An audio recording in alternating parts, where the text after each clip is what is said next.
Весы, приветствую вас. Меня зовут Ева Лехцер. Вы на моем канале. И сегодня мы с вами будем разбирать очень интересную тему, а именно смена кармических узлов. Меняется ось с оси Телец Скорпион на ось Овен Весы. И вы здесь, конечно, выходите на пьедестал, любимчики публики. На ближайшие 1,5 года будете отрабатывать карму во многих сферах. Но в первую очередь, конечно же, для вас будут созвучными это 7 и 1 дома. У вас Раху в 7 доме и Кету у вас в 1 доме. Как вы знаете, у нас эти изменения происходят, смена кармических узлов, с 18 июля 2023 года, и будет длиться этот цикл по 25 января 2025 года. Поэтому запаситесь терпением, перемены будут глобальные и кардинальные, а мы с вами посмотрим, чего стоит ожидать и как это, в принципе, отразится на всех сферах вашей жизни. Итак, смотрим. 1 дом. Ну, не зря я сказала, что ось 1-7 домов. Но вы обратите внимание, сразу же старший аркан, сразу же аркан влюбленные. Почему? Потому что ось 1-7 дом – это вы, это то, что зеркалит вас. Это вопросы партнерства. Но если мы пока будем брать 1 дом в целом, это вопросы самоидентификации и определения. Кто я? Что я, к чему иду, чего я хочу достичь, какого максимума я хочу достичь, как я себя позиционирую в социуме, как меня воспринимают. Потому что 1 дом – это точка «я», она отвечает за вашу личность, за характер. Это ваш внешний облик, конституция, манеры, темперамент. Это то, как вы выражаете себя. Это тип восприятия себя. И здесь по аркану влюбленные – это в первую очередь, знаете, как возносить себя на пьедестал благодаря чьей-то помощи и поддержке. Потому что, видите, по аркану влюбленные вы здесь не одни. Это социум, который вас приподнимает, превозносит, поддерживает. Ну и, конечно же, это у вас будут кардинальные перемены по вопросам личной жизни. Мы, конечно, дойдем до 7 дома, это посмотрим и проанализируем, но уже карты это показывают, что по 1 дому, благодаря изменению модели поведения, мышлению, вашей самоидентификации, росту вашей самооценки произойдут глобальные перемены. Причем это касается не тех, кто только свободен или в любовных треугольниках. Это может даже, знаете, как коснуться уже состоявшихся пар.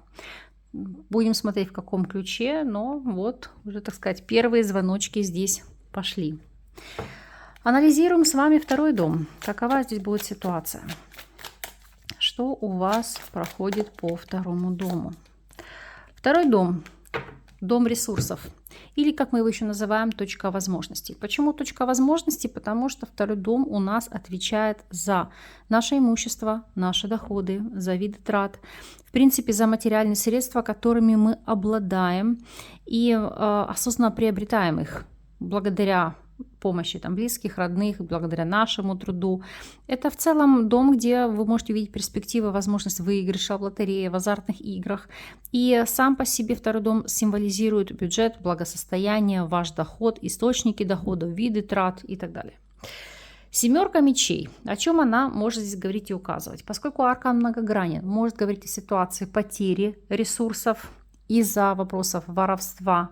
Но и здесь эта карта может, которая говорить о попытке скрыть доходы, уйти, ну не то чтобы в теневой бизнес, там вести черную бухгалтерию. Вот я говорю, поскольку он такой полярный, давайте мы с вами уточним и посмотрим, что же здесь на самом деле, о чем говорят арканы. 6 жезлов, карта победы. То есть, иными словами, обогатиться. Я не говорю, что там нелегально или незаконно, давайте скажу так. Может быть, не традиционные виды заработка или то, что как бы не налогооблагается. Это фондовые рынки, это криптовалюта, то есть те вещи, которые по сути сложно отследить, контролировать, и, естественно, вы с них не платите налоги. То есть у вас здесь может быть нестандартный подход, нестандартный вид деятельности, вопросы обогащения за счет интеллектуального труда, потому что 7 мечей, 6 жезлов – это в первую очередь давать консультации. Это допустим, анализировать рынок, давать оценку происходящим событиям. То есть вы здесь можете выступать экспертом, потому что даже открываю для вас аркан, здесь ложится десятка чаш, это получать удовольствие от того, чем вы занимаетесь, ну и как следствие очень хороший доход. Просто кто-то может работать неофициально, получать заработную плату в конверте. Такое тоже возможно. Но здесь, обратите внимание, рост вашего благосостояния. Поэтому это прекрасно. Так, смотрим и анализируем с вами вопрос третьего дома. Что у вас будет проходить по третьему дому? Или как мы еще называем, дом коммуникации. И здесь у вас ложится аркан смерть. Кардинальные перемены, трансформация, новый путь, новый подход, новые возможности. Будем смотреть, в чем же здесь конкретно. У нас третий дом, поскольку его управителем у нас является Меркурий, он отвечает за вопрос взаимоотношений с окружающими. То есть это ваши родные, ваши братья, сестры, родственники. То есть в большей степени вопрос повседневного общения. Здесь могут быть знакомые, могут быть коллеги, потому что у нас этот дом отвечает и за вопросы общения в деловой жизни. То есть это переписка, контракты, договора, созвоны, командировки, вот краткосрочные путешествия. То есть все по третьему дому. Еще, это дом, который нам говорит о ситуации общения, указывает на начальное и среднее образование. Это вопросы приобретения или продажи средств передвижения. Это развитие вашего интеллекта, это стабилизация вашей нервной системы. Ну и в целом это все, что связано с прокачкой вашего интеллекта. Курсы, мастер-классы, бизнес-тренинги. То есть вы можете выступать там как в качестве коуча, оратора, или, допустим, вы можете обучаться, то есть перенимать какие-то навыки. Так вот, о чем здесь говорит аркан смерть? Смерть – это кардинальные изменения и подход, зачистка окружения. С кем-то будете действительно обрывать связи, с кем-то будете их пытаться реанимировать и восстанавливать. Сейчас даже дотянем, посмотрим, что здесь конкретно, в каком ключе для вас это будет. И здесь у нас ложится королева чаш. То есть опираться в первую очередь на свое внутреннее наитие, научиться чувствовать людей, вопрос развития эмпатии. Если вы понимаете, что человек, даже если это близкий родственник, относится к вам с скоростью, с каким-то потребительским таким подходом, однозначно будете отсекать. Тем более смерть и королева чаш – это вычеркнуть из своей жизни женщину водной стихии, рак, скорпион или рыбы. Это может быть родственница, подруга, знакомая, коллега, то есть пресечь общение на корню. Ну а в целом это изменение подхода, чтобы сохранить свой стабильный эмоциональный фон, сохранить свою нервную систему. То есть научиться наконец-то кому-то говорить нет, не подстраиваться под всех, а наоборот ситуацию прогибать под себя. Поэтому карты здесь в первую очередь говорят о таких глобальных переменах. Анализируем с вами вопросы четвертого дома. Что же здесь будет по факту? Четвертый дом. Девятка чаш. Шикарная карта. В хорошем доме. Почему? Потому что четвертый дом – это точка нашего с вами происхождения. Это фундамент, на который мы опираемся, с которого начинается наше восхождение по социальной лестнице. Это дом родины, семьи, родственников, близких, друзей. Очень часто сопряжен дом с вопросами создания семьи и брака, хотя это и проходит по седьмому дому в большей степени, но тем не менее.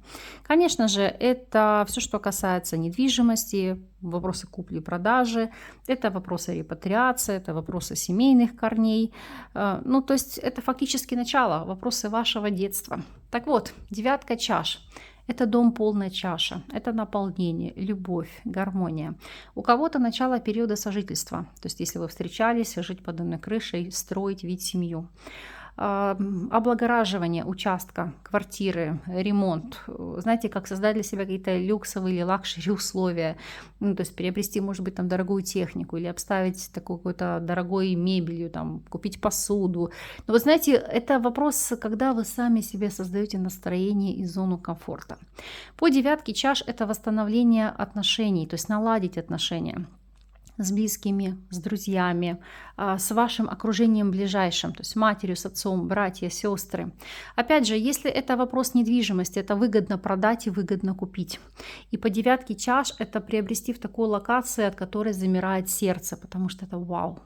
Это шикарный внешний вид, это там хорошие соседи, это такая локация, где вот просто вы напитываетесь энергетикой, вы кайфуете от того, что вы видите, от того, что вас окружает, и в каком месте вы находитесь. Ну, знаете, как душа поет, хочется жить, творить, любить и двигаться дальше. Поэтому здесь прекрасная для вас ситуация. Более того, у некоторых это вопросы поддержки рода. Сейчас объясню. Если были какие-то энергетические блоки, вы над этим работали, то наконец-то идет энергия в правильном русле, в правильном ключе. Вы ощущаете эту поддержку рода, дела легче идут, ситуация там какая-то легче спорится. Ну и в целом это вопрос поднятия родовых корней, узнать что-то очень увлекательное, интересное о своих потомках, да, ну то есть не потомках, а своих предках, узнать как можно больше информация, которая даст вам, ну, не просто пищу для ума и размышлений, вас в чем-то удовлетворит, подтвердит ваши догадки, ну и позволит вам двигаться дальше. Поэтому прекрасный аркан. Рассматриваем с вами 5-й дом. Что у вас по 5-му дому? Король мечей. Анализируем.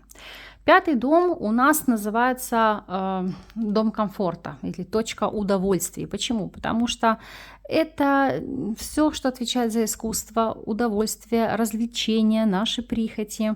То есть это игры, это азарт, это дети, искусство, это вопросы успеха, славы, это любовные связи на стороне, увлечения, это вопросы эротики, то есть чувственные удовольствия. То есть это все по 5-му дому. И король мечей не для всех, но для некоторых может здесь символизировать появление мужчины, с которым у вас будет любовная связь, причем мужчина воздушной стихии, весы, близнецы или водолей. Конечно же, это в большей степени информация для девушек и женщин. Для мужчин по аркану суд у вас может идти восстановление каких-то прошлых связей и как следствие желание еще взять на себя официальную ответственность, потому что по этим арканам это не просто, знаете, как слиться в чувственных удовольствиях, это осознание, что пришло время строить что-то стабильное, брать на себя официальные обязательства. То есть здесь любовная связь может перерасти в более прочную связь. Далее, и если смотреть в целом, это вернуться к какому-то хобби, восстановить себя, да, интеллектуально в этом вопросе расти, изучать, повышать уровень профессионализма. У кого-то, возможно, получение лицензии, если вы хотите монетизировать свое дело или там открыть дело, получение пакета документов, то есть официально зарегистрировать свой бренд, торговую марку там, или свое ИП и, как следствие, работать в этом направлении. По вопросам детей, эти карты, которые показывают, это больше для уже детей постарше, поддержать их, удачно им пройти конкурсный отбор, конкуренцию, будь то в учебное заведение или в какие-то секции, заняться вопросами их образования, подбирать штат прекрасных репетиторов и учителей. Если это касается вопросов зачатия, деторождения, это грамотная комплексная консультация у врача, то есть найти своего специалиста, грамотный подход диагностика, ну и как следствие правильный протокол лечения. Поэтому здесь, ну, это касается только вопросов зачатия и деторождения. Еще раз делаю на этом акцент. Смотрим с вами вопросы 6-го дома. Что у вас здесь? Какова ситуация? 6-й дом. Дом, который отвечает за работу, за вопросы здоровья. И вот смотрите, как здесь перекликается. Вот те, кто планировал вопросы зачатия, деторождения, как говорится, все получится. Стремитесь, пробуйте. Даже для тех, кто на текущем этапе у нас имеет проблемы по здоровью, либо бесплоден, то, как ни странно, карты все равно могут говорить о ситуации здесь, либо пользоваться услугами суррогатной матери, или же, если смотреть по этим картам, это больше перекликается по 5-му дому, брать на себя официальные обязательства, вопросы попечительства и опекунства над какими-то детьми. Если же мы просто будем анализировать 6-й дом как точку силы, почему точку силы? Потому что отвечает у нас этот дом и за карьеру, и за вопросы здоровья, потому что это ключевые понятия этого дома. Это наши ежедневные рутинные обязанности, это служебные какие-то должностные инструкции, это наша забота о здоровье. И вот здесь Этот дом объединяет эти две темы. Почему? Потому что именно то, как вы себе сконструировали свой график, свой рабочий день, насколько комфортно вы организовали трудовые условия, вот такой итог вы получите по состоянию физического, ментального, психологического здоровья. Потому что условия труда – это залог вашего хорошего самочувствия. Так вот, по дураку у некоторых из вас это могут идти вопросы обновления, новая работа, новое руководство, новый подход к работе, новые должностные обязанности. Если с точки зрения состояния здоровья это приложить максимум усилий, это вопросы омоложения, восстановления, регенерации, детоксикации, потому что по дураку это, ну вот знаете, как, не знаю, сбросили вы лишний вес и как помолодели лет на 15. Или изменение образа и стиля жизни, ну настолько вас заряжает энергетикой, настолько вы меняетесь внешне, ну знаете, вот как девочка-девочка, или там мужчина становится очень таким моложавым, и энергия бьет ключом. Здесь прекрасно. Единственный аспект по этой карте в плане здоровья. Будьте бдительны, потому что если вы не болели детскими заболеваниями, то такие вещи, как корь, ветрянка, оспа и прочие вещи могут вас в рамках этого года порадовать. Поэтому здесь в этом вопросе осторожно и аккуратно. Смотрим с вами 7-й дом. Что же здесь по 7-му дому? По 7-му дому падает аркан башня. Вот смотрите теперь, как перекликается. Я вам сказала, что у вас ось 1-7 домов для вас будет наиболее значимой. О чем здесь идет речь? Не для всех, но для многих. Это может идти разрушение старых, прежних отношений, но в основном это касается тех связей, которые по тройке жезлов, то есть были гражданский союз, сожительство или треугольники. Вот эти связи будут отмирать, и вы будете уходить в новый союз. Новые отношения, то есть разрушение старого за эти 1,5 года, за этот 1,5-годовой цикл и уход в новые союзы. Если же разбирать ситуацию для тех, кто длительный период в браке, все стабильно, все ровно, все прекрасно. Как для вас будет звучать эта карта? Здесь мы видим 5 мечей.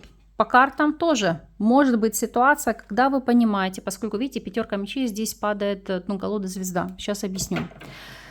Не для всех, но тем не менее. Эта ситуация, когда вы внутренне осознаете, что вы переросли партнера ментально, энергетически, духовно.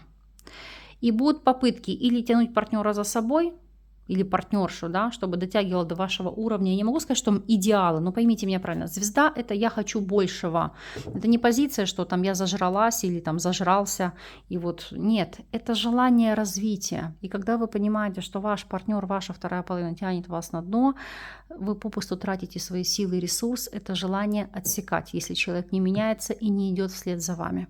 Поэтому у многих, да, здесь могут быть разрывы этих взаимоотношений. Еще раз повторюсь, если слишком большой диссонанс в вашей паре, в вашем союзе.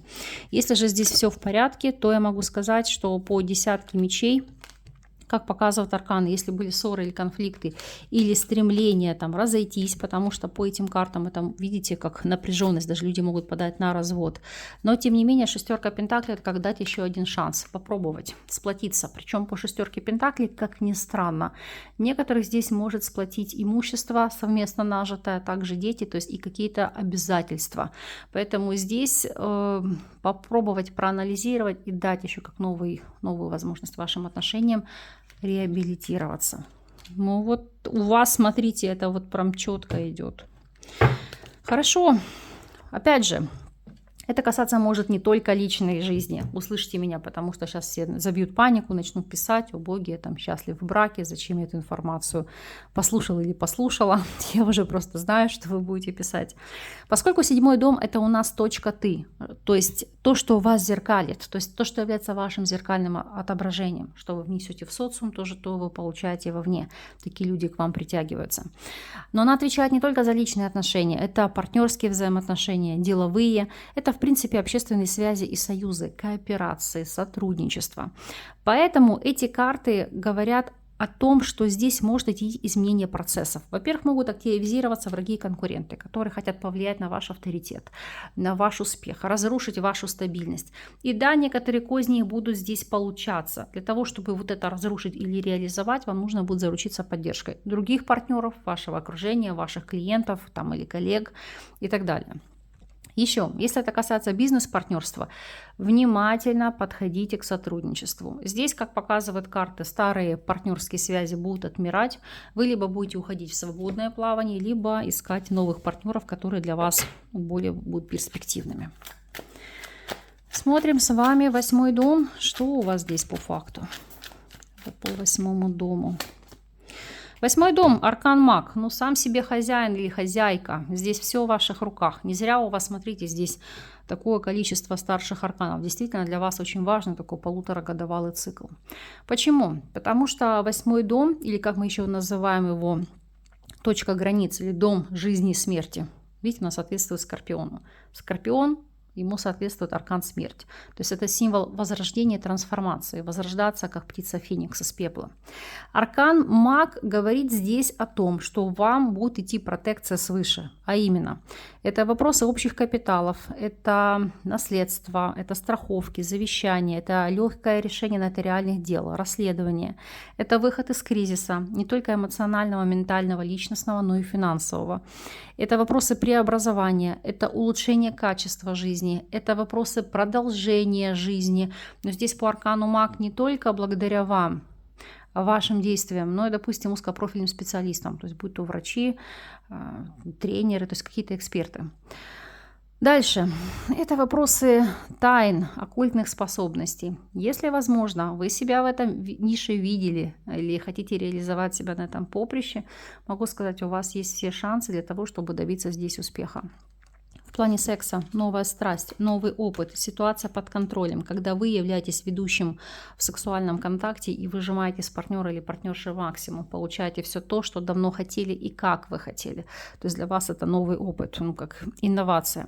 Вопросов смерти здесь не вижу. Единственное, о чем говорит маг, в плане опасности, да, не думайте, что вы контролируете абсолютно все. Сейчас объясню. Это когда вы говорите сами себе, да там я выпил 50 грамм, сяду за руль, ничего страшного, и я контролирую процесс.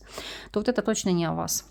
Вот здесь, несмотря на вот эту самобытность и возможность подтянуть для себя новые возможности, не нужно быть таким, не могу сказать, самовлюбленным, уж слишком хорохориться в каких-то вопросах, где вы потом можете получить полный провал. То есть все, что касается вопросов здоровья и вашей безопасности, вот здесь не думайте, что вы контролируете эти моменты.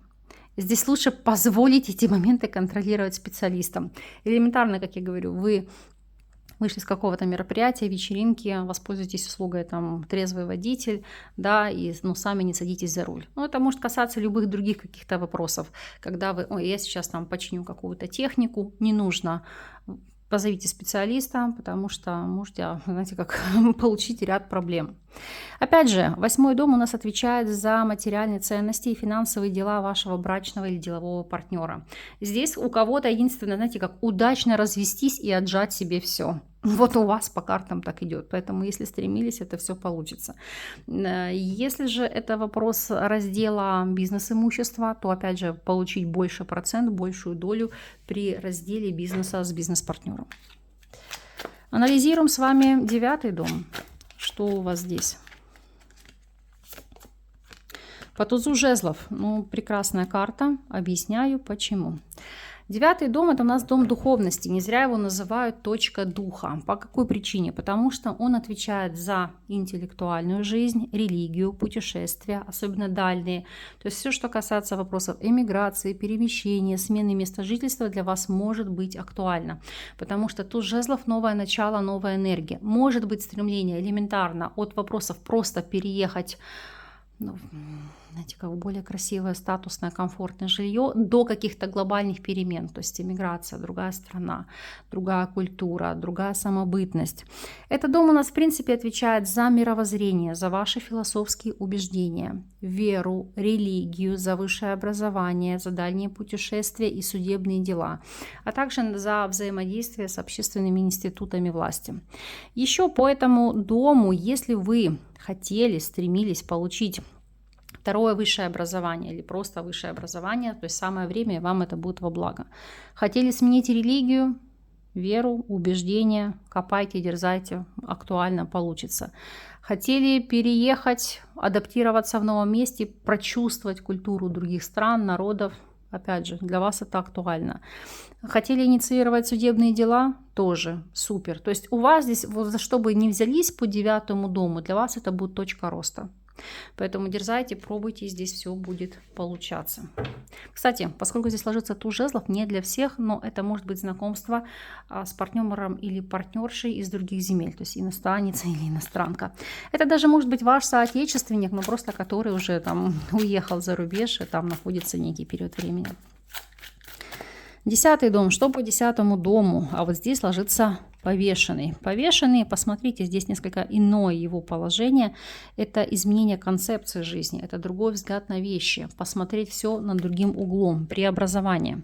А именно, поскольку 10-й дом это у нас точка цели, она отвечает за профессиональный, социальный успех, за карьерный рост. Она является одним из самых важных показателей домов гороскопа, потому что для нас это как бы самая высокая точка. И она символизирует ваши устремления и карьерные амбиции, вот без которых мало чего вы достигнете в жизни. Это, в принципе, дом, который отвечает за то, что вы можете по максимуму достичь в профессии, в плане реализации. Ну и в целом 10-й дом у нас говорит о роде занятий, сфера деятельности, карьера, профессиональные достижения, социальный статус, репутация, награды. О чем здесь идет речь? Смотрите, здесь не то, чтобы затормозиться. Здесь идет понимание или осознание за счет духовного роста, что вы делали не так, что нужно поменять. И осознание того факта, чтобы расти профессионально, вам нужно расти духовно и личностно. То есть заниматься вопросами благотворительности. Но если занимаетесь, прекрасно, то есть вы все правильно делаете, отрабатываете карму. Быть социально расположенным к другим людям, не думать только о себе, думать о вопросах действительно духовного и личностного роста, понимать процессы причинно-следственных связей. Вот тогда за эти вот цикл полуторагодовалый, в вашей жизни может все поменяться в лучшую сторону. Если вы успешны на текущий момент, то это вопрос аналитики, где можно улучшить, как улучшить, что для этого сделать. И опять же, это оказание ваших услуг или продажи товаров с заботой и помощью у потребителя. Вот тогда для вас это действительно будет новой фазой, новой точкой роста. Смотрим и анализируем 11-й дом. Что у вас здесь по 11-му дому? 11-й дом, 7 пентаклей. Ну, она немножко здесь созвучна у вас с 10-м домом. Объясню почему. Что такое 11-й дом? 11-й дом – это дом социальности, социальной активности. Почему? Потому что он отвечает у нас за единомышленников, за целевую аудиторию, за наших клиентов, за наше окружение, знакомые, друзья, спонсоры, меценаты, покровители, то есть или ваши защитники, советники, или для кого вы являетесь там фаворитом. Это дом также исполнения мечты, идеалов, достижения какой-то цели. И вот здесь по 7 пентаклей это не значит, что у вас нет цели. Это к чему-то созревать, идти к чему-то более глобальному, высокому, масштабному. Это как бы планирование увеличение масштабов вашего роста, вашей деятельности. Опять же, 7 пентаклей – это акцент на собирание, то есть помощь от меценатов, то есть вложение в какие-то стартапы, то есть в реализацию какого-то проекта. Это вы можете не свои даже ресурсы отдавать, а, допустим, координировать людей, кооперировать их, чтобы они оказывали при вашей, скажем так, кураторской деятельности помощь, благотворительность. Будут там приюты для животных, или там детские дома, или просто помощь больным людям. Ну, то есть неважно, то есть тем, кто нуждается в финансовой помощи и поддержке. То есть это благодаря вам, да, может быть не за ваш ресурс, но благодаря вам идет реализация, раскрытие этих возможностей. В плане окружения по 7 монет, могу сказать, многие люди отойдут, сузится круг общения, но вам на самом деле эта ситуация будет во благо, потому что останутся только те, кто дает толчок вашему развитию, помогает вам. То есть не какие-то там, как я говорю, завистники, да, которые вставляют палки в колеса, а здесь в большей степени именно те люди, которые с вами энергетически на одной волне. Смотрим 12-й дом. По 12-му дому у нас здесь ложится паж чаш. 12-й дом, или как мы у нас его называем, точка одиночества, по нему проходят монастыри, больницы, клиники, санатории, дома отдыха, потому что в большей степени здесь проходит изоляция от окружающего мира. И мы знаем, что она может быть как добровольная, да, так и добровольно-принудительная, по принципу там тюрьмы, колонии. Это может быть также работа и деятельность в закрытых организациях, секретных организациях, тайных учреждениях. Здесь, в принципе, проходит тематика уединения, глубинной памяти, тайных связей, тайных врагов, скрытых болезней, оккультных знаний и отработки кармы. Так вот, о чем здесь говорит паж чаш? Во-первых, это ограничить свою открытость, не быть всем душой нараспашку. Потому что по пажу чаш, вы слишком были, знаете, как радостны, довольны, со всеми делились своими радостью, переживаниями. Это неплохо, но в вашем случае это не есть хорошо, потому что, несмотря на то, что вы делитесь радостью, у других вы можете вызывать другие какие-то негативные чувства, там чувство зависти.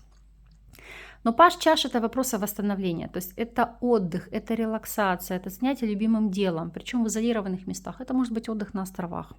Или вы организовали свое личное пространство, дом и комфорт, и уют таким образом, что вам не хочется никуда выходить. Вы там наслаждаетесь, творите, работаете, живете своей жизнью и получаете от этого максимум удовольствия и счастья. По пажу чаш, все, что касается клиник, спа-салонов, санаторно-курортного лечения, ограничения в вопросах питания.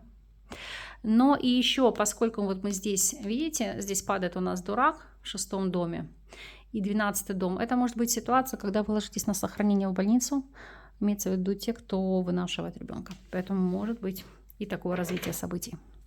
Смотрим для вас неожиданность, господи, рекомендацию от карт на этот 1,5-годовалый цикл. О чем здесь идет речь? По рыцарю мечей, разделяй, властвуй. Действовать быстро, не оттягивая, не рассусоливая, в чем-то идти по трупам, по головам, да, но это принимать решения здесь и сейчас, ничего не откладывать на завтра, потому что рыцарь мечей – это напролом, это скорость, это действие, это в чем-то может быть проявление агрессии, это стоять за свое, это идти до конца, это необратимые процессы. То есть они уже запущены, они уже начинаются, и вам нужно только подхватить эту энергию, эту волну и, соответственно, менять свою жизнь в лучшую сторону, созвучно этим процессам, этим переменам. Вот такой у вас цикл. Могу сказать, вас захлестнет, так захлестнет. Это даже видно по количеству старших арканов. Но пусть информация вам будет во благо, и перемены идут вам во благо. От вас буду ждать обратной связи во время этого периода или после этого периода.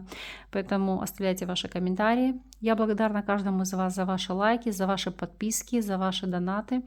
Поэтому для тех, для кого актуальны вопросы индивидуальных консультаций или обучения на картах Таро, ссылки на мои контакты всегда сможете найти под любым из моих видео. Я же вас благодарю за просмотр. С вами не прощаюсь. До новых встреч.